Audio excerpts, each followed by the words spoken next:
Well, I do raise beef cattle. I do put 2 of them in my freezer each year, so I do eat beef. And I like my beef. My son likes my beef.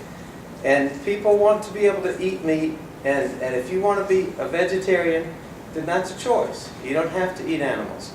But I think we need to differentiate between who's deciding what you can do. I'm a big proponent of Temple Grandin. I don't know if any of you ever read her. She's an animal rights. She got hired by the McDonald's and Whole Foods and different corporations to certify that their animals were being humanely treated in their in the processing plants. She's an autistic woman who has realized through her personal experience, that she could see things a little differently than a lot of people did. And she kind of thinks that she sees things somewhat more like animals because she's a visual thinker rather than a literal thinker. As a result of her work, from 1999 on, over half of all the animal processing plants in the United States, beef and pork, use her methods now. And these methods are as simple as, it's so clear, she's like, how often do they have to use electric prods? How often do the animals fall down? How often do they get bruised? It's not a 1,000-point guideline to rate a company. She has a 10-point plan. Are these animals being processed properly? And she goes in and looks at it, and over half of all the meat processed in the United States now goes through her, uses her standards. And that's a very productive way, in my opinion, to move forward on it. She also finds that when you treat animals more humanely, you have better productivity. Your profits improve. Animals that are bruised, that's lost meat, that's lost poundage you have. It reduces illness, lower mortality rates, and it prevents injury to animals and people. So this is a win-win for me, and slow is faster in the long run when you're handling animals like that. I personally, it was really fascinating for me. I've been having for 20 years, the first 20 years I had a farmer that grazed cattle on my land, and then 10 years ago I got 2 calves and started building my own herd. And I help them move the cattle from one field to the other and load them up. And I was always amazed at how they had this, just the way they could handle the animals. They'd stay calm. I was a city boy. I didn't grow up on a farm, but I chose to move there in 1980.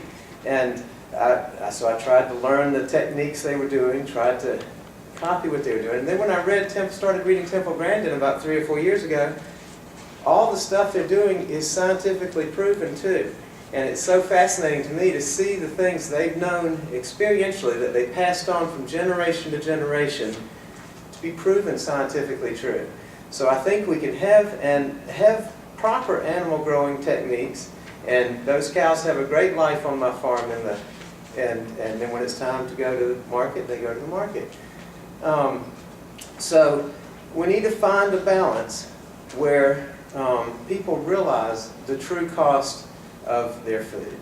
We need to try to keep it affordable. The cost of eggs, I believe, goes from 99 cents a dozen to $4 a dozen, depending on how you do that. Now, some people might be able to afford the $4 a dozen, but not everybody can afford that and still keep our food production going. So we need to find the balance between reasonable, healthy, humane conditions and unreasonable ones. And then I was just reading in the paper this morning about the salmonella outbreak in this one plant in Iowa, egg-producing plant. Well, supposedly, from what I read, and you take it with a grain of salt, they had been cited before. So I think you get the right regulations in place, and then you enforce them. Because when you enforce them, that levels the playing field for everybody. All those other egg producers that are doing what they should are getting hurt by that person who didn't follow the rules. And there are going to be some bad apples in any bushel, but you don't throw out the whole bushel just because of a few. So you figure out what you need to do to make it better. And I personally love farming. I love my animals, and I think that if people didn't have the disconnect they have of living in urban areas, they'd be more aware of how that I'm just amazed that people don't know that food on the shelf had to be grown somewhere. And somebody had to cut the hay for it, the grain had to be grown for it, fences had to be maintained, those animals had to be taken care of. so that we can all eat well. And I love the standard of living we have in the United States. It's a beautiful place. I don't want to go anywhere else. I've lived overseas, and I want to spend the rest of my life here in Watauga County. But I think I need to, this is a chance for me to help others. And I think without being, that was one other thing some of the farmers said, don't tell them you're a farmer. Because I am a hobby farmer. I have 15 cows. It doesn't make, it's supplemental. It's a land management tool. But I've learned a lot from that. I understand. I put up my 60 rolls of hay. I have to feed my animals all through the winter. I understand what's involved in them. And I think a lot of people have lost touch with what farmers are going through these days. So I'm not going to pretend that I know how hard a work it is, but I do know how hard it is for farmers to make a living these days. And we need farmers, and we need American farmers growing our crops. Thank you for asking.